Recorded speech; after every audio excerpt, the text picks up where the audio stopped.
nộp cái tờ đơn này lên trên Amway và từ đó trở đi mã số này của chị sẽ đi mua hàng được. Và cái thứ hai, khi mà chị giới thiệu cho người khác thì người khác họ sẽ mua một cái bộ hồ sơ khác, và bộ hồ sơ khác thì nó có mã số khác, và họ điền vào đây và chị là người giới thiệu thì chị sẽ ghi cái mã số chị vào cái chỗ người giới thiệu. Thì bất cứ ai chị giới thiệu chị cứ ghi mã số chị giới thiệu vào đây đi, từ đó trở đi Amway sẽ biết là cái người đó là tuyến dưới của chị. Thì cứ mỗi lần mà người ta đi mua hàng, Amway sẽ hỏi là mã số của bạn là mã số mấy, và nó đã lưu trong hệ thống máy tính rồi, đó là cái mã số này là trong hệ thống của mình, cho nên mua hàng tích lũy điểm nó sẽ tự cộng lên cho mình. Đúng không? Thì để mà mình bắt đầu làm quay rất đơn giản, cái bộ hồ sơ này 250.000 và mình cần một tấm hình 3-4 và một chứng minh nhân dân photo không cần công chứng trong hạn 15 năm. Và đúng không? Anh chị nộp thường xuyên thì biết bây giờ chỉ cần một tấm hình, đúng không ạ? Vậy thì 250.000 đó là thật ra mình cần giải thích hai cái vấn đề. 250.000 này mình không có một đồng xu nào ở trên 250.000, có nghĩa là mình không có lợi trong việc là giới thiệu cho chị làm Amway. Tại vì 250.000 này là giá tiền của cái bộ hồ sơ, đây là bộ tài liệu mà nhà nước của mình bắt buộc là một cái người đăng ký làm Amway thì phải mua. Tại vì đây là cái bộ tài liệu mà nó ràng buộc những cái luật mà Amway họ nói với mình, những cái trả thưởng, những cái lời hứa của Amway với mình. Và nếu Amway không thực hiện đúng thì Amway phải ra tòa với cái luật đó. Vậy thì mình mua cái này để mà mình có cái đảm bảo của mình với công ty Amway, chứ không thể nói miệng không, đúng không ạ? Thì đây là cái bùa thân của mọi người. Và trong đây nó bao gồm là, tuy nhiên lúc này mọi người phải mở ra ha, và lấy cái cuốn catalog ra, nó bao gồm catalog sản phẩm, mọi người có thể xem thêm và cách nói, cái cách mà hoạt động của Amway, cách trả thưởng của Vân như mình nói bây giờ thì nó nằm trong cái cuốn mà nó cái gì ta? Cẩm nang kinh doanh. Rồi cẩm nang kinh doanh. Và những cái còn lại, ví dụ như biên nhận hay những cái tài liệu liên quan, thì giá của cái bộ này thật ra nó là 125.000, tức là một nửa. Và một nửa còn lại, một nửa còn lại đó là tạp chí Amatra. Mỗi tháng Amway sẽ gửi về nhà một cuốn tạp chí Amatra. Và trong cuốn tạp chí này, cứ giải thích từ từ thôi, nó sẽ có thông điệp của những cái người đang là quản lý Amway, tức là chủ tịch của Amway. Họ chia sẻ là một, cái thứ hai là những người thành công trong cái tháng vừa rồi. Và họ sẽ chia sẻ là họ đã làm gì để thành công và họ xuất thân là ai. Trong đây có rất là nhiều ngành nghề khác nhau, chứ không phải là thất nghiệp cứ đi làm Amway. Còn cái người thành công rất là nhiều. Và nếu bạn lên Platinum trở lên thì bạn cũng sẽ nằm trong những cái hình này. Và cái tạp chí này không phải của mình bạn nhận được. Hiện tại Amway có khoảng hơn 1 triệu người đăng ký, có nghĩa là hơn 1 triệu người họ nhận được tạp chí này mỗi tháng. Và trong đây nó có sản phẩm và mình sẽ biết thêm thông tin sản phẩm, và có lịch để mình học huấn luyện, học bao nhiêu lần cũng được, hoàn toàn miễn phí, đúng không? Để theo hết đó. Và sau đó là mình nói với họ cái cuốn này nó rất là quan trọng. Mình nghĩ là tại sao mình phải bỏ tiền cuốn này, nhưng mà đó là cái thông tin mà Amway sẽ đưa một lần cho tất cả hệ thống của mình. Tưởng tượng nếu hệ thống của bạn sau này có 1.000 người, thay vì bạn phải đi nói với từng người nè, tháng này Amway ra sản phẩm mới này, tới tháng này Amway sản phẩm mới này, tháng này Amway sản phẩm mới, rất là mệt, đúng không ạ? Thế thì khi mà bạn đăng ký như vậy, có nghĩa là những cái người tuyến dưới cũng đăng ký như vậy, thì mỗi tháng Amway gửi hết cho cái hệ thống của bạn, và bạn không cần phải đi giới thiệu từng người. Có khỏe không ạ? Khỏe. Như vậy thì đó là cái chi phí, và họ sẽ gửi cho mình 12 tháng, mỗi tháng của mình. Thì nếu mà có một số người họ sẽ hỏi tới, ủa vậy sau 12 tháng đó thì sao? Thì mình sẽ giải thích cho họ về cái phần gia hạn. Thì mình sẽ không nói đây, nó sẽ mất thời gian thêm. Vậy thì ngay cái chỗ này đôi lúc mình có thể làm cho người ta đăng ký rồi. Vậy câu hỏi là sau khi người ta đăng ký xong rồi thì mình làm gì? Mình mừng quá chạy lên công ty đăng ký ngay, bỏ luôn. Không phải. Sau khi người ta đăng ký rồi, cái việc còn lại của mình là lấy mùi vì ra, nói những cái gì mà mình từng cho là rất là chán. Hiểu không ạ? Lại nói. Rồi như vậy thì cái phần tiếp theo mình phải cung cấp thông tin cho bạn về Amway. Vì bạn đăng ký rồi. Amway là công ty ở Mỹ, ra đời năm 1959 ở Adams, Michigan của Mỹ. Và hai người đồng sáng lập là Rich Reward và Jamie Endo. Và cho tới cuối cùng. Được không ạ? Nhưng mà cố gắng nói phần nội dung này càng nhanh càng tốt. Trong khoảng 20 phút mà là cao lắm rồi, hoặc tốt nhất 15 phút thôi, đừng có nói quá nhiều. Tại vì họ cũng không nhớ nhiều đâu. Được không ạ?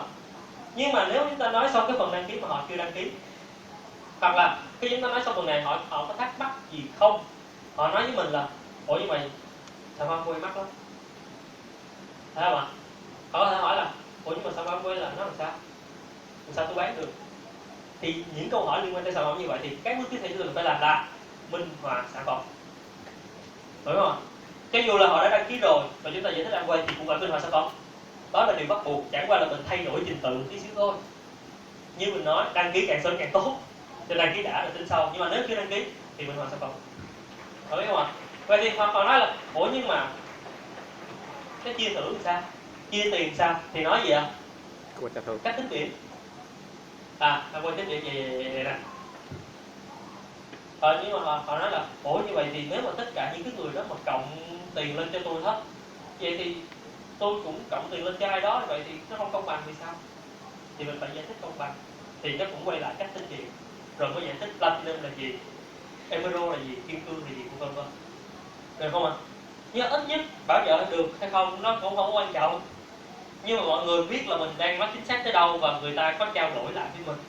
Và chúng ta nói hết tới cái trang đầu tiên mà không có trao đổi gì hết, mà họ vẫn cái mặt họ đờ ra, không có thắc mắc gì hết, nói đăng ký thôi cũng không có thấy động đậy gì hết, thì có nghĩa là cái người đó là giống như cục gỗ. Nhưng mà các anh chị phải để ý là cái quá trình mình nói nó có đủ tốt hay không. Những cái lần nói đầu tiên phải thu âm lại, ngồi nghe coi là nó có lửa hay không, có hào hứng hay không. Giống như mình nói nãy giờ, mọi người có cảm thấy tốt không ạ?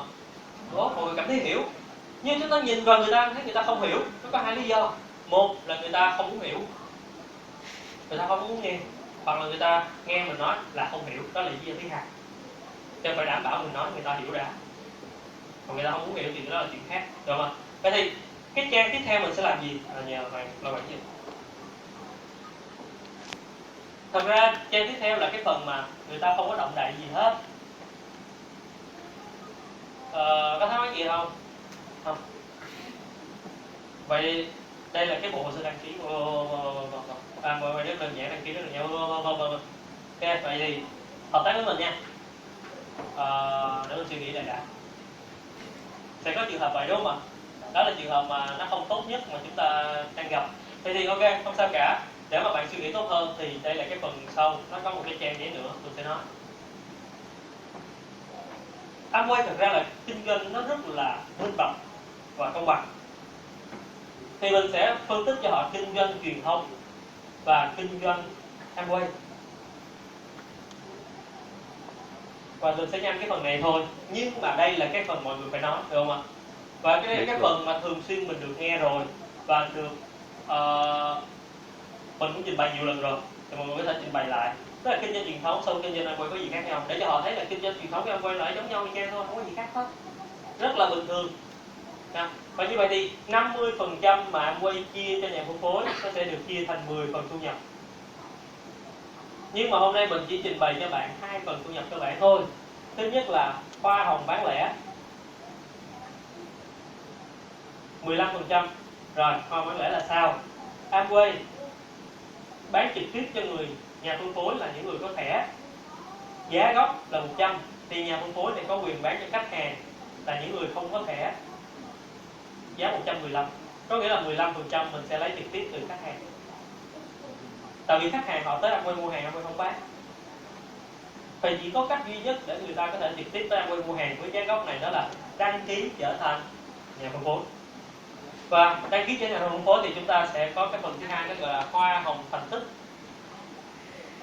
từ 6% tới 21%. Hay nói cách khác, đây là cái phần tích lũy điểm hệ thống mà để mình có nói tới.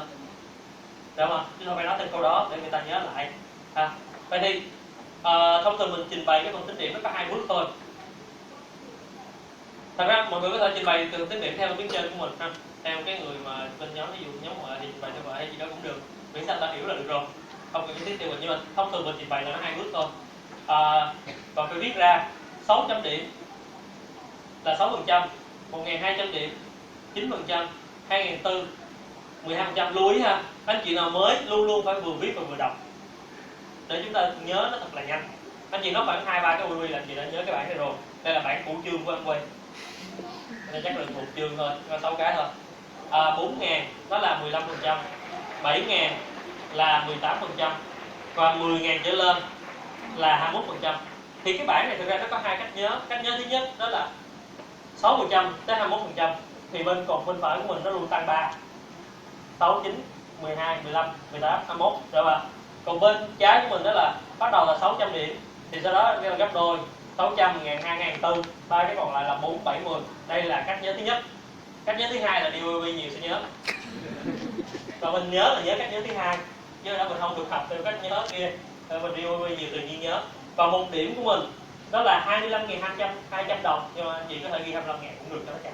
Rồi đó mất công phải suy nghĩ, không ai quan tâm tới chuyện đó đâu ha. 25.000. Rồi. Với những người trẻ tuổi ghi 25k cũng được, hiểu không ạ? Người lớn lớn chút thì 25k thì họ không thích. Rồi như vậy thì hai bước mình làm. Bước thứ nhất, ví dụ bạn, mình sẽ ghi tên của bạn vào đây, ví dụ như Hoàng, ghi tên của người ta vào. Nếu chúng ta muốn nhanh, chúng ta ghi chữ H vào cũng được. Thí dụ như mình sẽ hỗ trợ cho bạn mở rộng với 4 người trước. Và thí dụ như Hoàng sử dụng cho bản thân của mình và gia đình khoảng 100 điểm. A sử dụng 50, B sử dụng 100, C sử dụng 150, D sử dụng 200. Thì em sẽ tính tổng từ mình trở xuống. Nhớ những cái câu này. Cách tính của em quay là tính tổng từ mình trở xuống. Ở trên không có biết. Thì tổng cộng cái này nó sẽ là 600 điểm. Mình luôn cho con số chính xác y chang nhau mỗi lần mua bi cho nó nhanh. Được không? 100 nè, 50, 100, 150, 200. Tổng cộng là 600. Thì 600 điểm em quay chiết khấu cho mình là 6%. Nhưng một điểm đó là 25.000. Cho nên tổng cái phần này em quay trả lại cho mình khoảng 1 triệu gì đó, 1 triệu 2 gì đó. Đóng cùng lại. Rất là nhanh, được không? Thì bằng cái việc mình sử dụng chút và giới thiệu cho bạn bè mình chút thì mình có một chút thu nhập. Đó là cách tính, rất là dễ. Nhưng mà mình không đi làm ăn quay vì 1 triệu, và mình tin là bạn không đi làm ăn quay với mình vì 1 triệu đâu. Nhưng cái quan trọng ở đây đó là mình có cái hệ thống sẽ nằm thuộc về mình mãi mãi. Hay nói khác là bất cứ cái người nào họ giới thiệu dưới đây đều sẽ nằm trong hệ thống của mình. Ví dụ như bước tiếp theo, cho một cái trên này.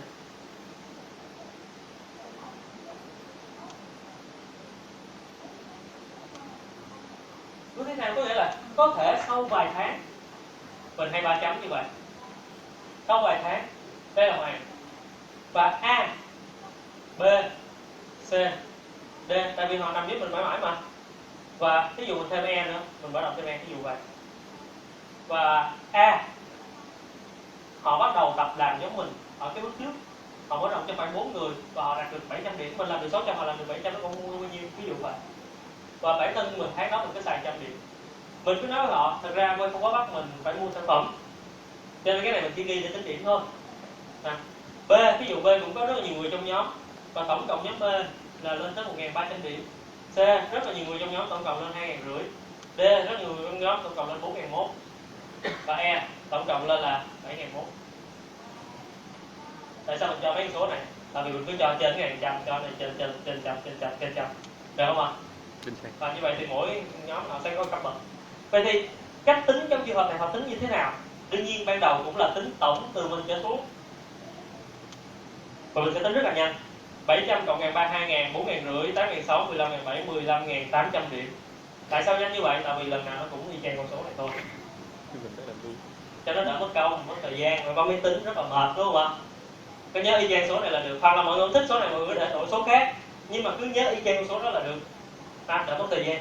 Và vậy thì, nhưng mà lần này nó có cái khác. Thật ra cách tính chính của em quay đó là mình phải tính cho cả nhóm tiền được bao nhiêu và trừ lại cho tuyến dưới còn lại mới là của mình.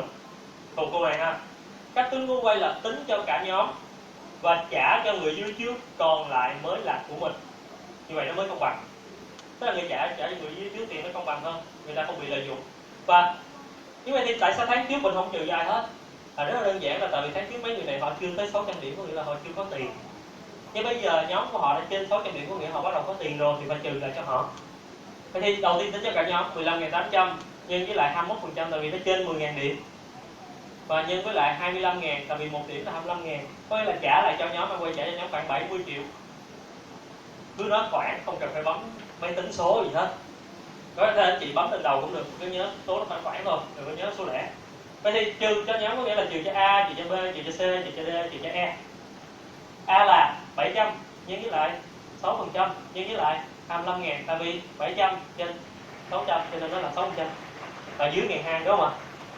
Cái này ra khoảng 1,5 triệu. Tại lỡ trên đây nói 1 triệu, của triệu này 600 điểm rồi, thôi này cho 1,5 triệu đi. Đừng có quan tâm, cho lại số đi, nó khoảng như đó là được rồi. Không ai ngồi tính đâu. 1.300 điểm nhân với lại 9% nhân với lại 25.000, này nó ra là khoảng là 4 triệu. Tiếp tục 2.500 so qua đây nó là trên 2.400 cho nên nó là 12%. Đó, nhân với lại 25.000 nó là 8 triệu. Rồi tiếp tục D là 4.001 nhân với lại 15%, nhân với 25.000, cái này ra khoảng 16 triệu. E là 7.001 nhân với 18% nhân với lại 25.000, cái này ra khoảng là 35 triệu. Cứ nhớ một số gì luôn đi cho nó nhanh. Được không? Và sau đó mình lấy 70 triệu mình trừ cô nguyên cục này. Còn lại của Hoàng là của bạn ghi copy bên dưới. Hoàng khoảng 25 triệu. Rồi xong. Có thể mọi người tính ra nó nằm trong khoảng 20 đến 25 triệu gì đó, nhưng cứ để gì không sao đâu. Được không? Rất là nhanh trong cái phần này. Vậy thì trong cái phần tới 25 triệu 21% mình sẽ nói 3 ý. Mình sẽ gạch ra và mình nói 3 ý ở phía dưới, tại vì trên tờ giấy mình sẽ có chỗ trống. Ý thứ nhất, đó là nếu bạn đạt 21% thì bạn sẽ có thu nhập khoảng từ 20 tới 30 triệu một tháng. Ý thứ hai, đó là thông thường người ta tốn trung bình khoảng 6 tháng cho tới 1 năm để đạt được 21% này, với 2 tới 3 tiếng mỗi ngày và 3 tới 4 ngày mỗi tuần. Ý thứ ba, đó là Amway tự tính cho mình chứ mình không cần phải tính. Amway tự chuyển khoản vào cho mình. Vậy thì cách mà họ chuyển khoản như sau: họ sẽ tính tổng doanh số từ ngày 1 tới ngày 30 của tháng, và họ trả vào ngày 15 của tháng tiếp theo, và họ lại tính từ ngày 1 tới ngày 31 của tháng tiếp theo, và trả ngày 15 của tháng tiếp theo, chưa bao giờ trả trễ. Rồi, xong 3 ý. Được không? 6 tháng cho tới năm.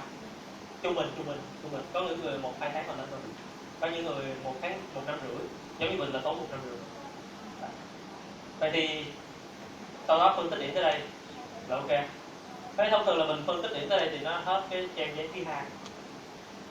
Nhưng cái phần còn lại đó là mình có thể mở ra, mình bắt đầu nói với họ về Platinum, Emerald và Kim Cương, tại vì cái điểm tới, mục đích của mình cần tới đó là cái sự công bằng ở trong kinh doanh này. Cho mình phải giải thích cho được Platinum, Kim Cương, Emerald, để mà sau này người ta đi hội thảo người ta còn biết là giới thiệu Kim Cương Trần Thị Quỳnh Châu, người ta không biết Kim Cương là gì thì rất là khó, hiểu không ạ? Vậy thì mình mở cái cuốn đó ra rồi mình nói với họ Platinum có nghĩa là 6 tháng là 21% trong vòng 1 năm. Giải thích cho họ, ví dụ bạn tham gia tháng này là tháng 9, nhưng mà tới tháng 6 năm sau bạn mới 21%, ok, nó sẽ tính từ tháng này chứ không phải là tính từ tháng tham gia. Và tới ngày 30